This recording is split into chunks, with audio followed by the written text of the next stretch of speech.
Good morning children, how are you children. Class 7 बच्चों, मैंने आपको ठाकुर का कुआं पाठ पढ़ाया था, समझाया था। आज मैं उसमें से प्रश्नोत्तर आपको लिखाऊंगी। ठाकुर का कुआं, प्रेमचंद की कहानी ठाकुर का कुआं समाज में फैले छुआछूत के अभिशाप पर करारी चोट करती है।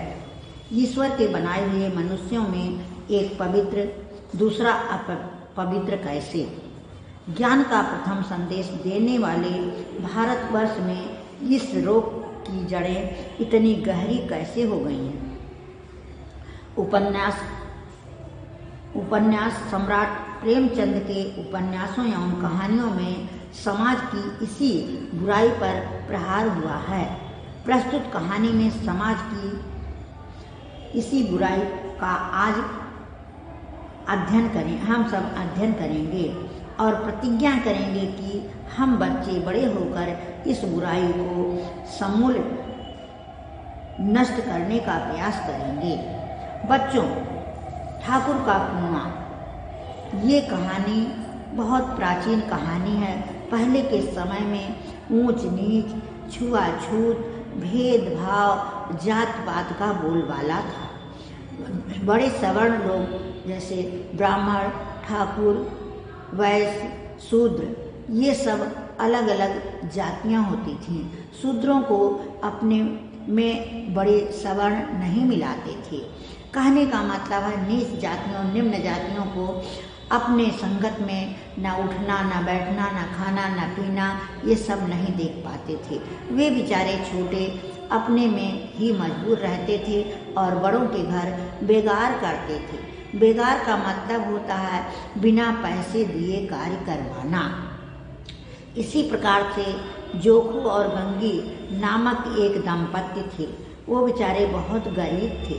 ईश्वर के दिए हुए संतान वो भी थे और ईश्वर के दिए हुए संतान हम सब भी हैं। गरीबी के कारण वो किसी तंगी में अपना जीवन यापन करते थे।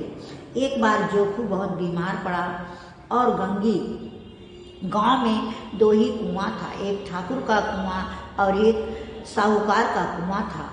साहूकार अपनी बुद्धिमत्ता से आगे बढ़ गया था, ठाकुर अपनी जमींदारी के कारण आगे बढ़ गया था।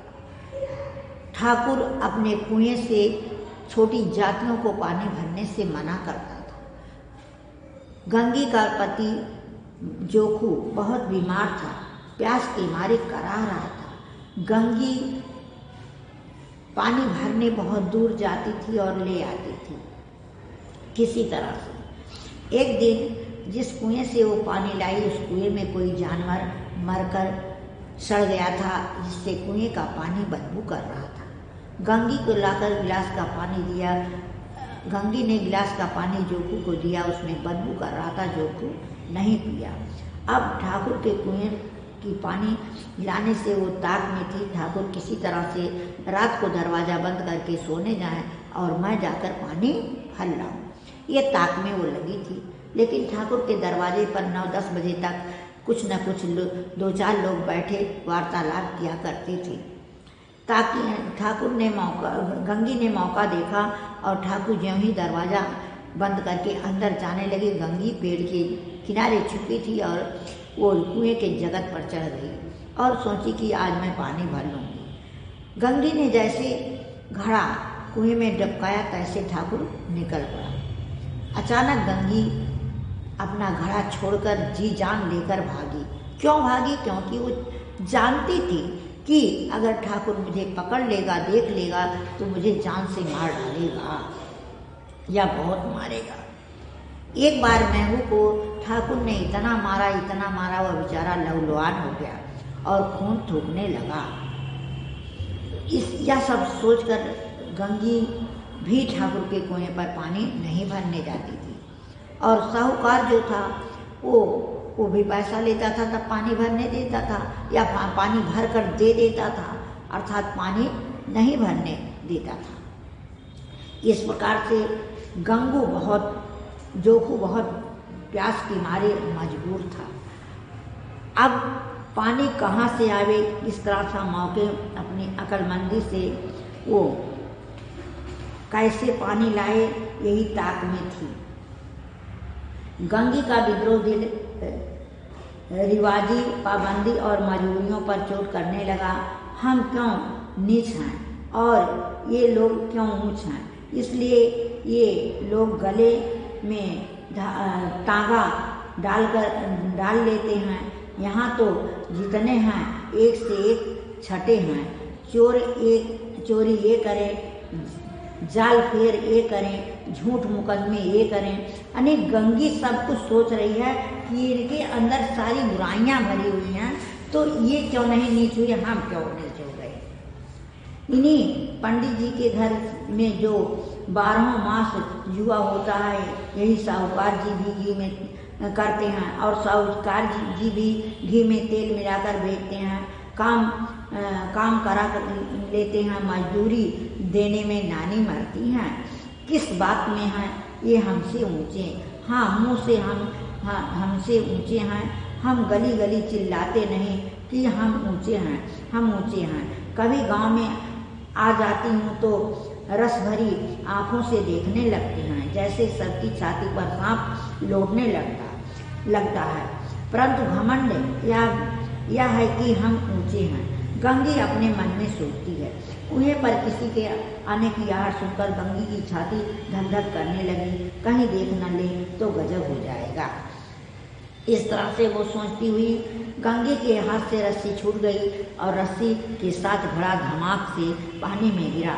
कई क्षण तक पानी के हलकोरे की आवाज़ सुनाई देती। ठाकुर कौन है पुकारते हुए कुएं की तरफ आ रहे थे।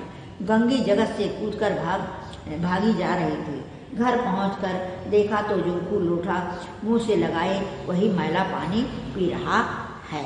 इस तरह से ये बुराई और समाज में फैली कुरीतियों का बोलबाला था पहले के समय में। अब के समय में